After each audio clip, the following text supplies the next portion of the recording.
It's time for the College Hockey Show!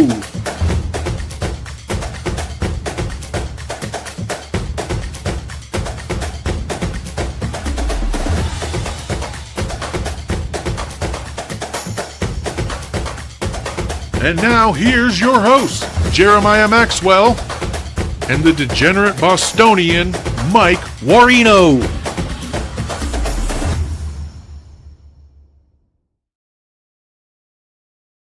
Good evening, everybody. As you can see, I'm going solo tonight, and that's totally fine. The great bearded one is on the travels. Thank you very much, guys, for coming in.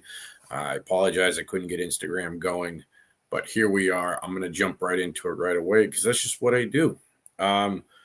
Big weekend coming up. Couple of games active tonight. I'll start there. Holy Cross beat Alaska Anchorage 7-2 tonight. It was Alaska's 5th game in 6 days. They're tired. I'm not surprised. You're living out of a hotel for a week. We've all been on vacation. It sucks. But when you're on vacation, you're out, you're relaxing, sitting in a hot tub. Maybe you're doing some hiking. I don't know. 5 games in 6 days is a lot. It's just a lot. The pros don't do it. Major juniors don't do it. So kudos to those guys. They won 2 out of the 3 games on the trip, and they get a nice long ride home. Also in action tonight, UMass Amherst was at Providence. UMass would win 2-1 in regulation. Pair of ranked opponents, not surprised. Providence has 1 senior on the team. That's Fedback, goalie, Bruins draft pick. He looks pretty good this year. He's had his setbacks throughout his career. UMass, just a more senior team. They did lose their top 5 players. Her ball is still hurt, so goaltending-wise, the backups have been running, and they've been fantastic. I will say they've been excellent checking the goalies tonight. That Irving was in net again. So, and for those who don't know her ball, he led the Czech Republic to the U20 bronze medal. He's taken UMass deep into the tournament twice. He was drafted out of high school. The guy's awesome, and Irving's been the man this year. So, good on Irving, good on UMass. They play again tomorrow night as well. And that's kind of it for the Thursday news. Wasn't too much going on. So I'm going to jump right into Friday games. I like the sleepy picks. So I'm going to start with them. Long Island is going to Merrimack. Long Island has played BU real tough this year. They played Penn State real tough this year. They just swept Minnesota. They just split with Minnesota. Powerful physical team. They play with a chip. I love how they play with that edge. I think it's great. And looking forward to seeing how they handle Merrimack. Merrimack's been an up and down, inconsistent team. You go out and lose to UNH and then you beat BU. So, and then you play Providence to the gills and then you fold. It's very up and down team. I got to talk to a few of their guys. They're all pretty excited. They're all kind of gelling together. As much as they're a young team, they're a new team. They're coming into their own. They're still trying to figure each other out. They lost about 9 or 10 guys, which is a lot. I mean, you literally lost half your skating roster. So excited to see what they're going to do. I'm excited to see how they're going to handle the physicality of Long Island. I'm actually convinced this year there is no one more physical than Long Island. Typically, I would say that goes to Clarkson or Cornell for the most physical teams out there. But this year, I probably would give it to Long Island. I love the brand of hockey. I've seen them play a couple times, and I'm hoping to see them again this year. Next one, RIT is at Bentley, sticking to the American Conference here. And RIT is going for win number 10. As we've been kind of covering the streak a little bit on the show. We picked them up at win streak number 5. They're at number 9. This week, if they get another sweep, it's 10 and 11. Bentley Falcons are first place in their conference, and they're a very good team. No other way to say it. Bentley, pretty easy place to play, beautiful rink. Some of the best steak tips and lobsters you're going to get anywhere. And yes, I am saying that at a hockey rink. For those who've never been to Bentley, parking's not the greatest. It's a $10 to a $15 ticket depending on the matchup. Kids are like $5. It's a great place to go. There's not a bad seat in the house. But, in terms of Wild Riley fans, you're not going to get it. Sorry, Falcons. Got to bring it. Please bring it. You brought it for the national tournament game against BC. You guys, filled up half of Schnoo Arena. I thought was awesome. Where is that at your home games? Can't be bandwagoning it, guys. You got to show up every night. Another game I want to talk about, Air Force at Army. We always cover the academies here. Beard was an Army member himself. I've got a bunch of friends in the services, so it's always a special moment for us. Pick a team there. I like the Falcons. I think they're faster.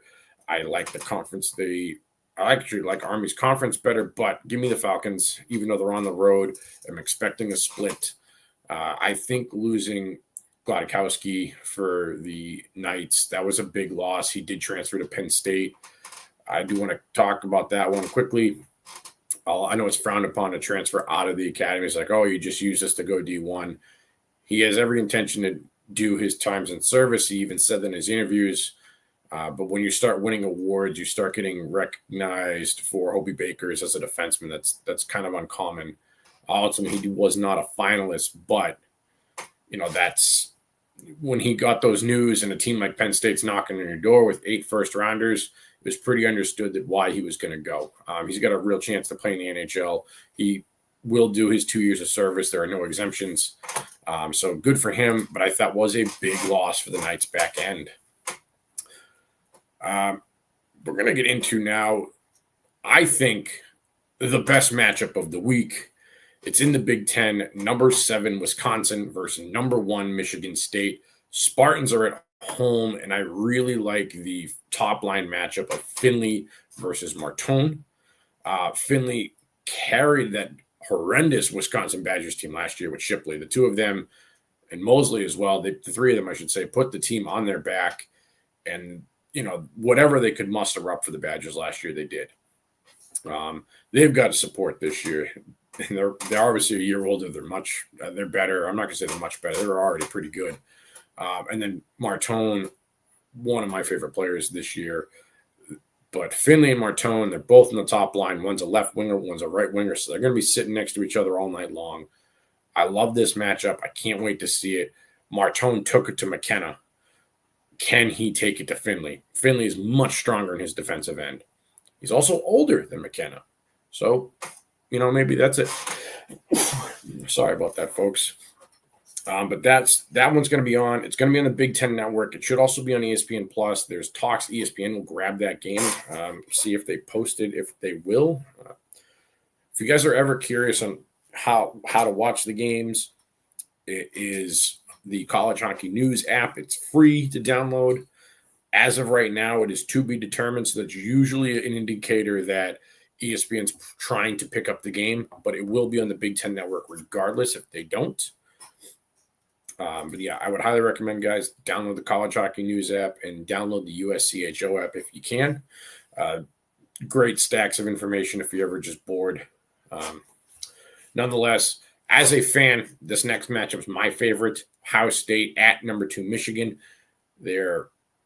These two schools hate each other. They're the biggest rivals for each other. You want North Dakota, Minnesota, BU, BC, Clarkson, St. Lawrence. This is just another rivalry.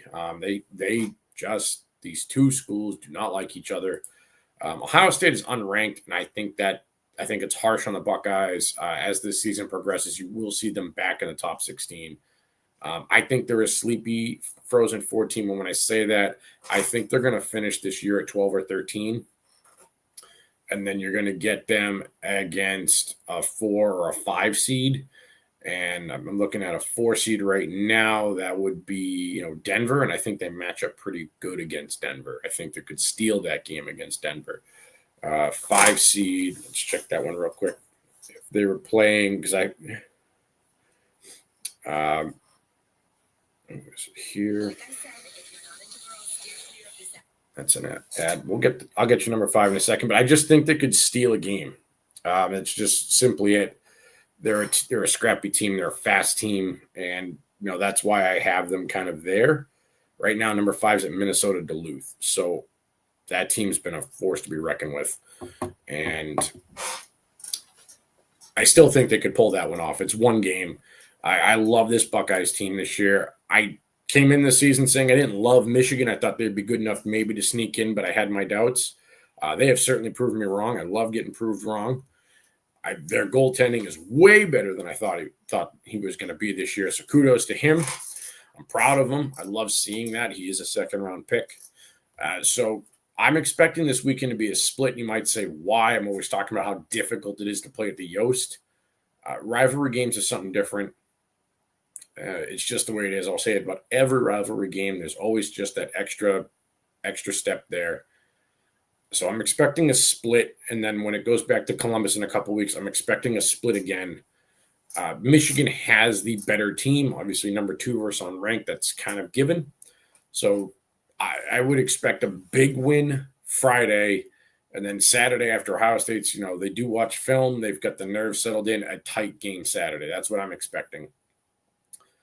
Staying in the Big Ten, number 5, Penn State at Minnesota. In my mind, it's a prove-it weekend for both. Minnesota, you've been horrendous this year. You've stunk up the joint. I'm proud of you. I did not know a team could be this bad with all that hype. But it happens. Everyone has a bad year. You guys lost Snuggard. You lost Wood. You lost Kopeka. There's a list goes on. You lost a lot of guys and a lot of firepower, and you can't replace that right away. So maybe that was on us for putting the pressure on, putting you too high early on. Nonetheless, you just split with Long Island. I'm expecting you to come out with some animosity. You're at home. I'm expecting big things. Penn State, you have not put away teams when you should have. You lost to Clarkson. You almost lost to Stonehill twice. You got taken to overtime at Arizona State. McKenna, you're -7. So to me, I'm like, this is a prove-it game for both teams. BU has had their prove-it moments and failed. They were a top 5 team, and now they're sitting down at like 18 right now. If the season ended today, they're not in the tournament. Penn State, you have, I think, the same depth as BU. You're a little younger. Again, this to me is a prove-it weekend. You should blow Minnesota out of the water. There should be 2 absolute curb-stomping blowout wins. For Minnesota, you need a top 5 win at home. This would save your season. This turns it around. This builds momentum. There was a couple of soft goals in that 6-3 loss to Long Island. Those aren't going to happen again. For those that didn't watch the game or see the highlights, it was 3-1 Long Island. They're on the PK. He fired a puck on net from his own face-off dot, and it went in. Just somehow found the 5-hole, went in length of the ice. That will not happen again. I will put millions on millions on millions of dollars that goalie will not let in another goal from the length of the ice. And, that's a rally killer. It's a buzz killer. You lose your power play. It's 3-1 middle of the second. Now it's 4-1. All your momentum's gone. So throwing that game out, I think Minnesota can sneak a win here. It wouldn't shock me if they beat them twice. Again, Penn State, you've been a liability in your defensive end this year. Goalie can't stop everything. So that's where I'm at on that one. Both teams need a sweep. I wouldn't shock me if it's a split. Penn State, if you don't sweep, I'd be surprised I would be very surprised you stay in the top 10. I'll say it as it is. I'd be very surprised without a split. Or I'm sorry, without a sweep, you stay in the top 10. Moving into the CCHA, my favorite matchup amongst these are Michigan Tech, Minnesota State. They've made the most tournaments out of them. They're typically fan favorites. I love the Minnesota State Mavericks fans. I got to sit with them when the Frozen Four was in Boston. Tons of passion. Love the goal song. They're just great, great people. Michigan Tech, I sat with them when they played in the sectionals against BC over in Providence. And that student section was one of the best student sections ever. I am very angry I cannot go, but Mankato, Minnesota is about 6 hours of flying in an hour drive or 13 hours of driving, so I'm not going. But would love to as a fan. Highly recommend if anyone's out there. These are 2 fan bases that are just super passionate. And that's why I want to cover this game. It's because I love these fans way too much. Next one up in the CCHA is Bowling Green and St. Thomas, 2 of the most explosive offenses this year. St. Thomas was my preseason pick to win this conference. They started the year at number 19 and got stomped out by North Dakota. They are still a very, very good team. Can they handle Bowling Green's explosive offense this year? I don't know. We're going to find out. Last one in the CCHA is Northern Michigan, Bemidji State. Northern Michigan, they've had great goaltending the last 2 weeks. They've had normal goaltending. I say normal because their goalies only made 25 saves instead of 45 saves. So boo-hoo to them, right? Their goaltending is something we will talk about a lot this year, and it's both of their goalies, not just one goalie. I'm expecting both to be in the transfer portal at the end of the season because if you're averaging 35 saves a game, someone out there is going to want you. Kid from Canisius did it, transferred for his grad year, went to Michigan, took Michigan to the Frozen Four. That Michigan team had no business being in the Frozen Four. They lost 7-1 to Boston College. But because they had a goaltender that stood on his head all year long, they went to the Frozen Four. Simple as that. But fun fact for the CCHA, all three of these games are actually for first place. 1 through 6 is within 2 points. So I like a nice tight standings. I know we're only week 8, so there's 10 games in or something like that, but it's still tight. I like seeing it. It's fun. But moving in the ECAC, they have not played as many games. They stick to the traditional schedule. They are mostly the Ivy League. There are exceptions. One of those exceptions is Quinnipiac. Clarkson's at number 9 Quinnipiac this year. And a lot of you might tell me, well, Quinnipiac's number 9 and Clarkson stinks. Well, Clarkson has 2 top 5 wins already this year. And Quinnipiac's number 9. Quinnipiac has a loss to Merrimack. And Merrimack and Clarkson are pretty much, I think on skill level, the same team. This Clarkson team was a post away from going to the national tournament last year up at Lake Placid against Cornell. And it was, I got to watch that game in person. It was a great game. Fun time. I highly recommend everyone go to Lake Placid. That place is magical if you're a hockey fan. But I think Clarkson, just as I said earlier, one of the most physical teams in the country. And if you hit hard enough, I think you can do it. Quinnipiac is probably the most sound defensive team ever. I will put this against the New Jersey Devils trap of how good they are defensively.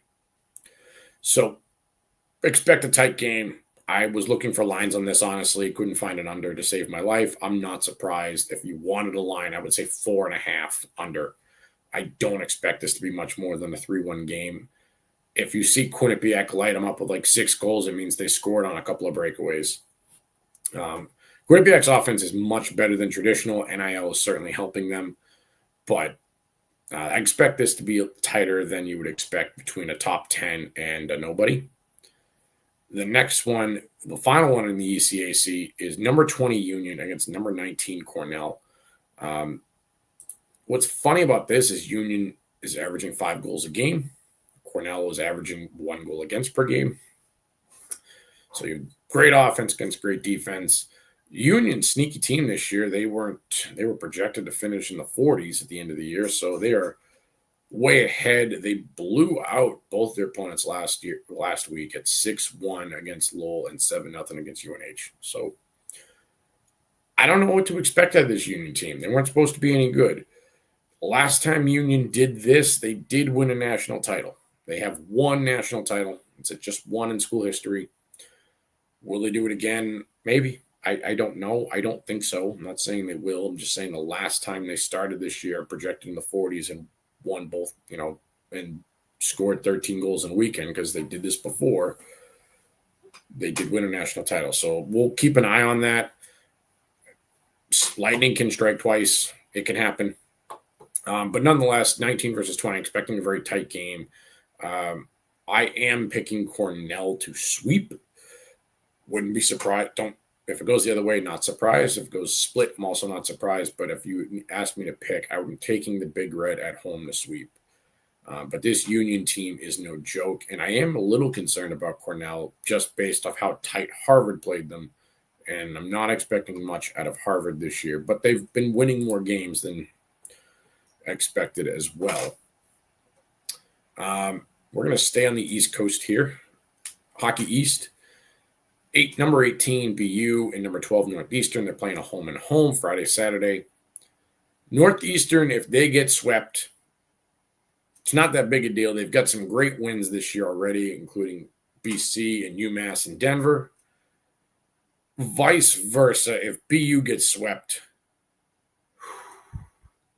we said it on Monday. You don't have to panic until Thanksgiving, and you don't have to kick it in overdrive till after New Year's. For the Terriers, we will hit the panic button before Thanksgiving if they get swept. It can't happen. They can't have it. You were a top 3 team preseason. You get swept, you're unranked. I think BU, I picked them to be a lock for the Frozen Four this year. Very surprised. I get it. You're missing Yzerman, but they've got enough depth. They have 6 third-round picks that are healthy scratches. That's comical. All right, you lost Yzerman. You lost a first-rounder. That third-round pick. That's who you have to pick. You have to pick a drafted kid out of high school? Come on. There are teams out there that would kill for this depth. Penn State doesn't have that depth. Michigan State doesn't have that depth. Michigan doesn't have that depth. Denver doesn't have that depth. UMD doesn't have that depth. No one has more drafted players than Boston University.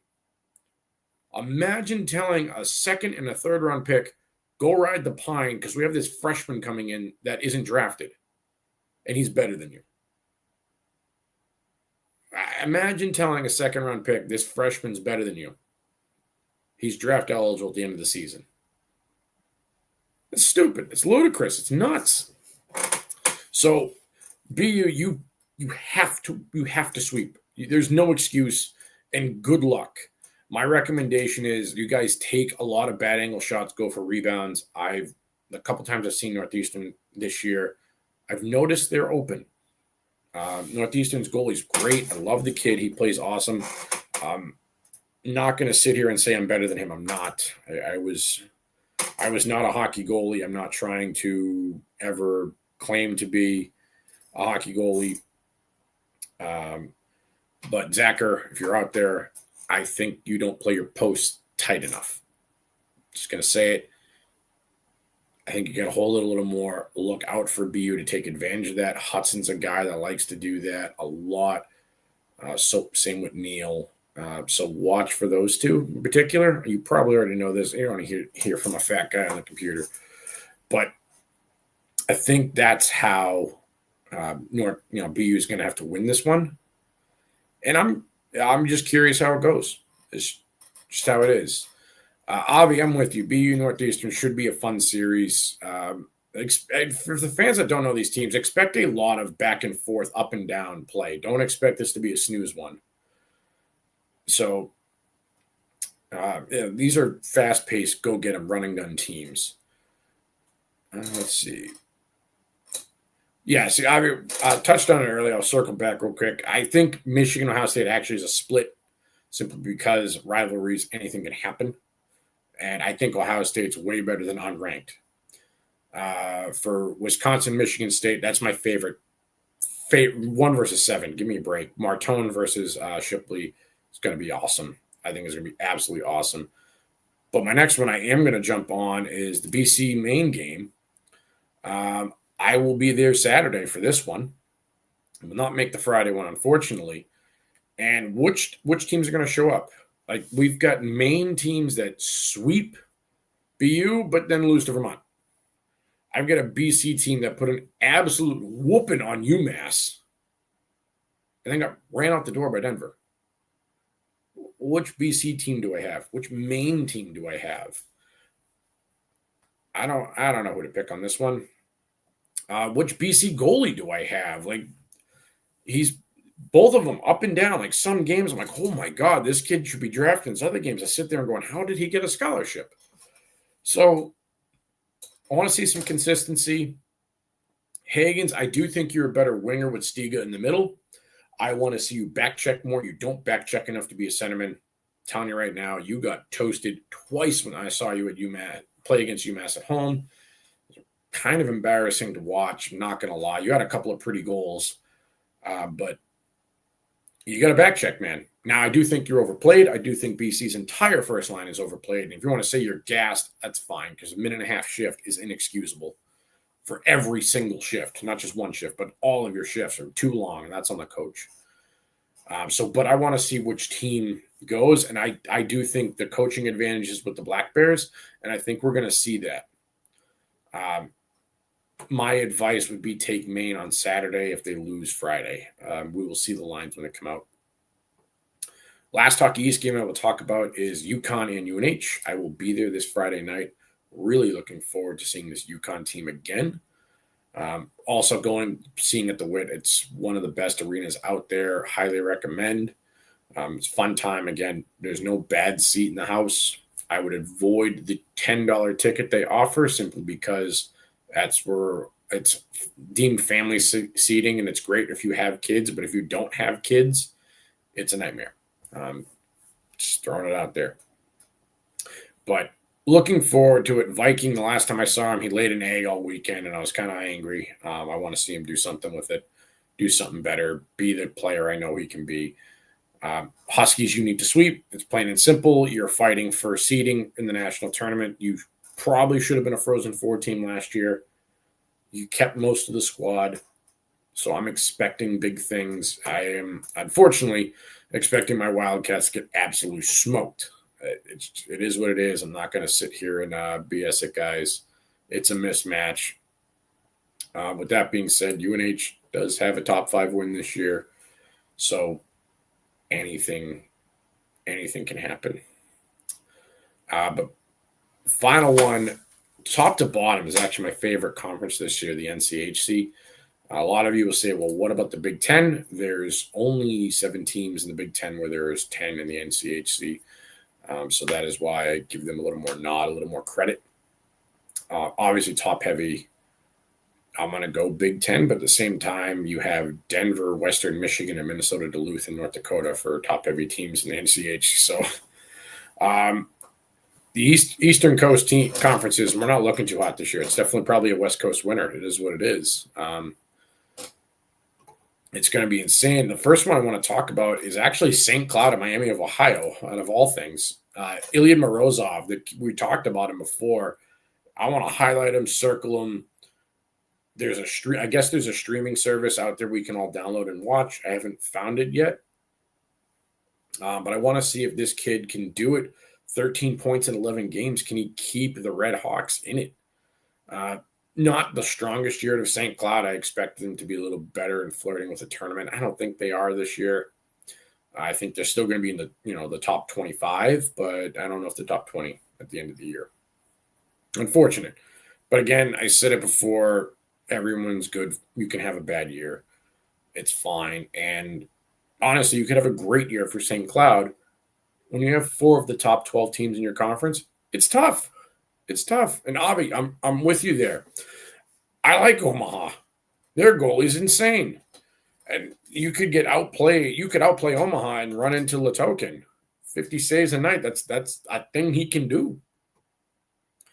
But I want to look at it. Morozov, can he keep it going? He plays on Miami of Ohio. He's a forward. He works the power play, works the PK. The kid's the real deal. I talked to Mike McMahon on Saturday about him. He's like, I don't know where he came from. I think he's a USHL kid. I got to look it up. And there's no one that knows college hockey more than Mike McMahon. Nobody. You tell me someone knows more than him, I want to meet him. Tell me who he is, or I'm calling you a liar. Straight up. The fact that he flew under the wire for everybody, great find by Miami of Ohio. This kid's taking advantage of it, and he is another one. I'm like, this kid's going to the transfer portal. It is what it is, But, Avi, I'm leading into you next. Western at Omaha. You said you like Omaha. I don't hate it. Western Michigan's power play is mediocre. Should be way better. It's not. Latokin will make you pay for that. He does not give up bad goals. That being said, you got a lot of firepower there on the Broncos. But I think he can weather the storm. Now, my question is, can Omaha's offense get going? They did real well against Duluth. They did real well against Arizona State, but there's 2 different teams there. Like Duluth's top 5, Arizona State is, unfortunately. I've rooted way too hard for the Sun Devils way too many times.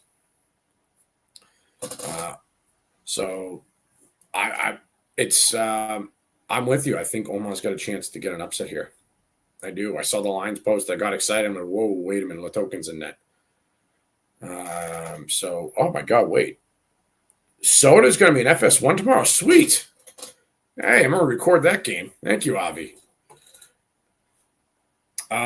Next up, Denver's at Arizona State.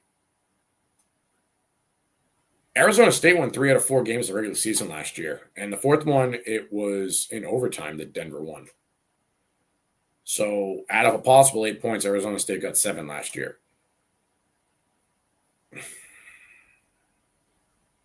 I don't know. They weren't ranked last time, and Denver was top 5. So is it going to happen again? Maybe. There are some teams that just have another's kryptonite. Like last year, BU was a god. Like they ran it all the way as far as they could. Merrimack beat them 3 out of 4 times. Every year, Merrimack plays BU tough. Every year. I don't know why. I don't know the hype.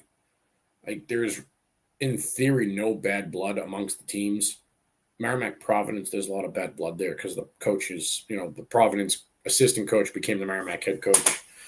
Merrimack Lowell's the rivalry game, the battle of the Merrimack River. I don't understand the hype, but they play them tough every single year.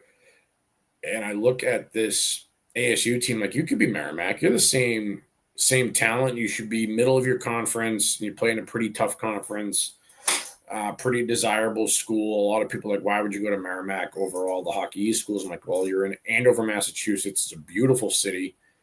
Yeah, you border Lawrence, but you also border North Andover and you border Wilmington. So you have a lot of, really nice areas to be and live in. It's a pretty safe neighborhood. Tons of restaurants, tons of bars, grocery stores, liquor stores. I mean, it's 11 pizza shops that are actually good pizza shops too. So like pretty much all the college essentials there and great education. I look at Arizona State. A lot of things I can't say on this show, but yeah, it's Arizona State, and I don't blame the kids for going to Arizona State. Similar draws, and I look at this. Is Arizona State, Denver, Merrimack versus BU of the West? And part of me says yes. We'll see. Only been a couple years, so we have to let that feather a little more, stew a little more, I guess I should say. But don't be surprised if the Sun Devils get a point out of this weekend, maybe 2. Wouldn't shock me at all based off last year.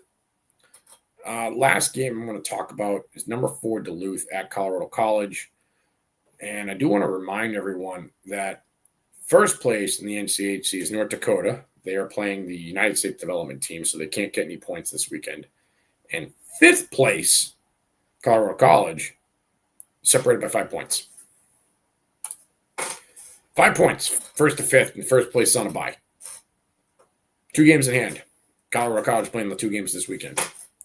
Can Colorado College beat Duluth? Yes.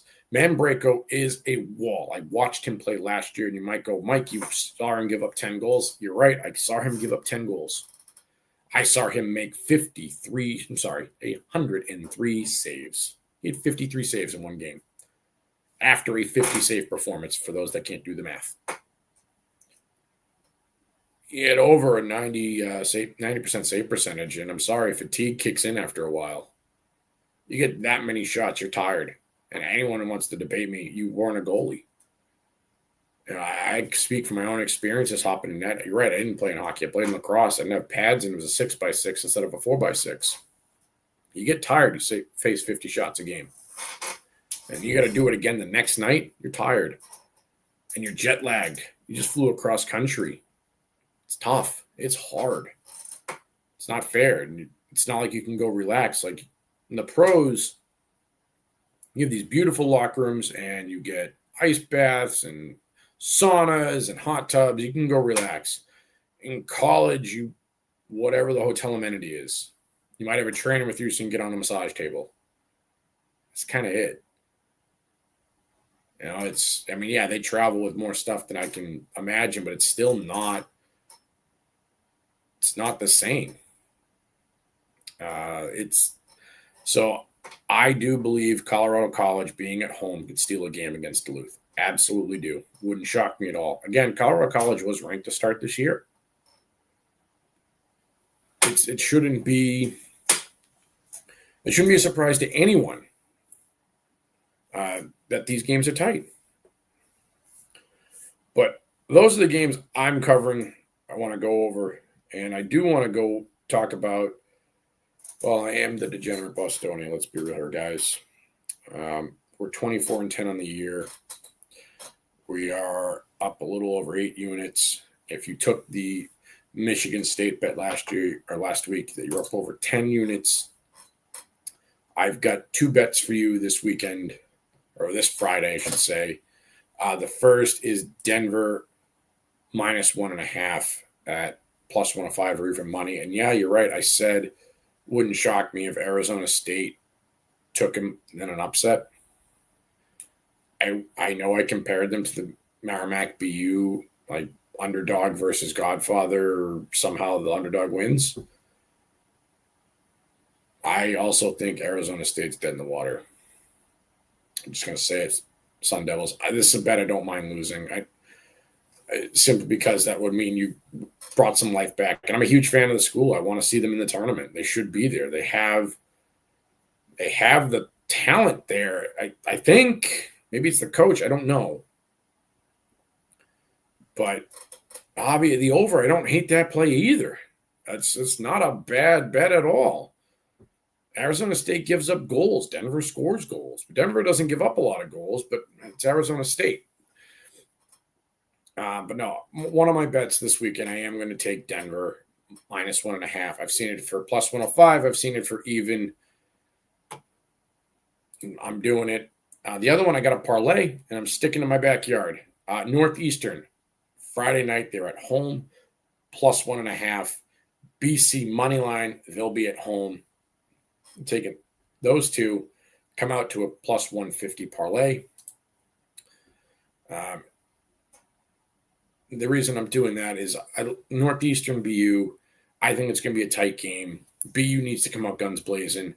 They're at the dog pound, and Northeastern gets loud. That student section is one of the best.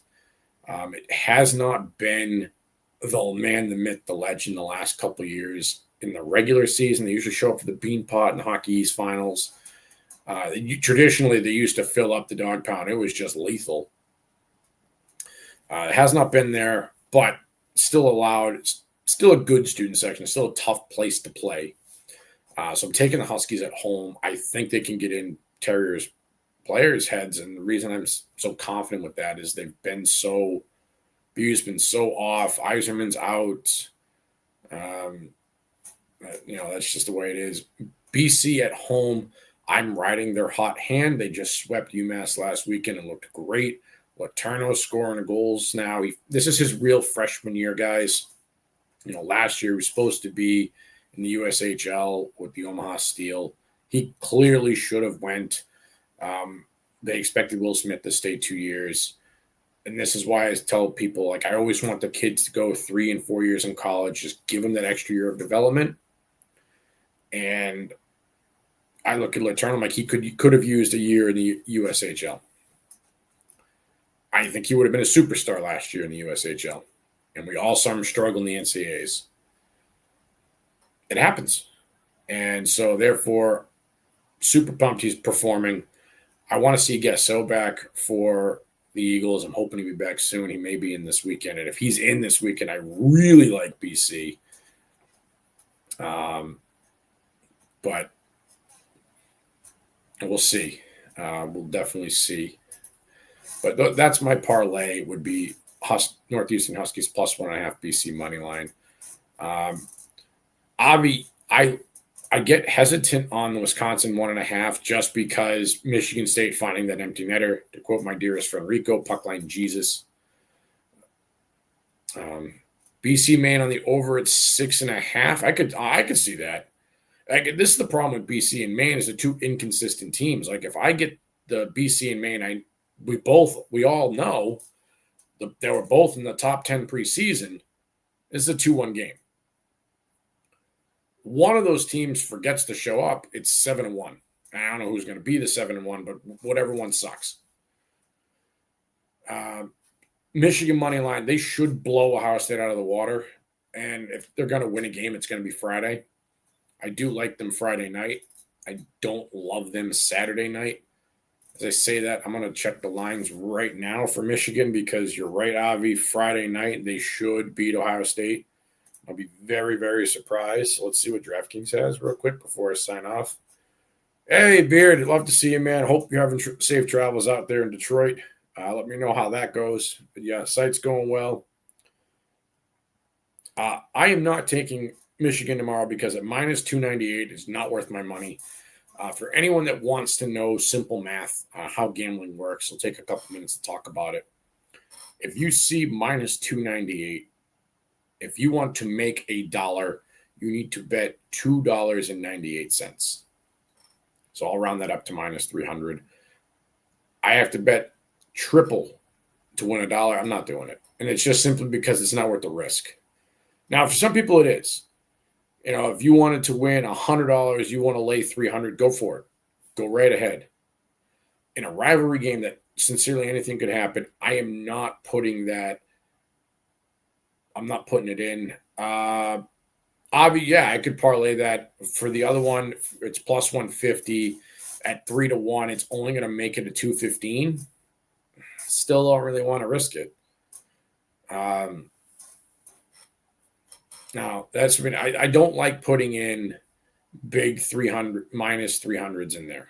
Plus 300 I might, but not a minus 300. So that's why I'm not taking Michigan. The odds is just too. It's not. I'm not getting paid. I'm not making any money on that bet. That's my theory. Other gambling strategies. I've got a few minutes here. I'll talk about it.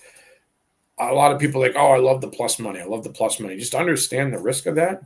I was talking to a few people at my local dive bar, and they only bet plus money games. They only bet plus 250s. I'm like, all right, I guess it makes sense. You place 10 bets.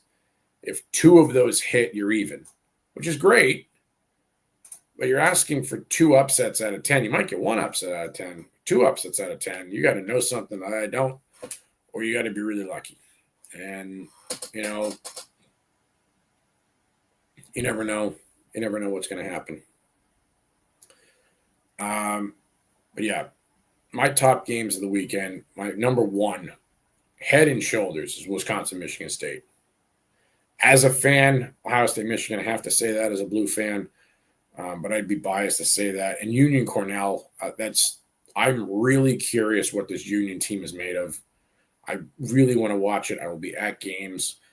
I'm hoping that actually I know Nesson Plus will have it, so I can try to get that on the rerun.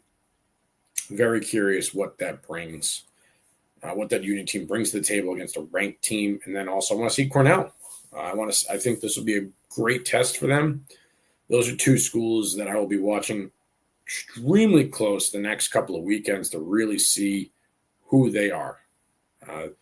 Fortunately, the ECAC, they start their schedules late, so when you play these out-of-conference teams, or other conferences, I should say, they've all, we kind of know who they are. We don't know the ECAC yet, other than maybe Quinnipiac, who's playing the full schedule. But that is tonight's show, guys. I do appreciate you tuning in. As I said, the Beard is traveling. I know he popped in the comments here for a little bit. Glad he's safe and everything. But other than that, guys, bear with me. I know a few people have commented saying, hey, like you're picking safer plays this year. I am. I haven't found a big game where I'm like, oh, I'm going to smash this upset. The biggest upset I had was Long Island, Minnesota at plus 385. And I don't typically post picks like that. I will, if you ask me to DM him for a big upset, I'll absolutely give it to you. It's scrolling through Boston Degenerate on X or Twitter, whatever you want to call it, or the Degenerate Bostonian. And the reason I don't like posting those is like, oh, I've gotten it before. Where people are like, hey, you told me to take this upset. I'm like, look, you saw the odds. So I'll post the picks I like. And then if you're like, oh, man, I need a hammer pick, send me a DM. It's not hard, guys. I reach out all the time. We run the contests. We've got more ticket giveaways. Anyone ever wants to go to a home game at Providence, I've got at least one extra to every game. So let me know. please let me know. They're free tickets. I'll send them to you via email. Enjoy the game. It's on me. You're sitting 9 rows off the ice in the corner. Other than that, keep your eyes peeled for more giveaways. I've got 5 games scheduled for Thanksgiving weekend. A pair of doubleheaders. Kind of excited about that. Other than that, final thoughts would be shout out to my alma mater, Nichols College. We are playing arch rival Endicott College in the round of 32. That is the second round of the Collegiate Rugby National Championships. Really hoping you guys can pull through for me. And then if they win, you play Sunday, which is unheard of, playing back-to-back in rugby. That's equivalent to the NFL playing on Sunday and then Monday. That's nuts. But you got to do what you got to do. This is college sports. They are student athletes first. Their NIL money is not what you're getting at these college levels, that's for sure. I'm not going to flex or anything. Nichols College's NIL is 0 and Endicott College is 100,000, but hey, who's counting? Endicott has more natties than we do. It sucks. That's the truth. But thank you guys. Let me know. Avi, yeah, you got my numbers, dude. Shoot me a text. If I got tickets, they're yours. Other than that, guys, cheers, everyone. Thank you for having a good night. Beard, if you see this, I hope you and your wife safe travels there and back. Enjoy the trip. And to everyone else, look for my pics on Twitter. Look for more giveaways on my Twitter as well, or the Beard. And enjoy your weekend. Cheers, guys.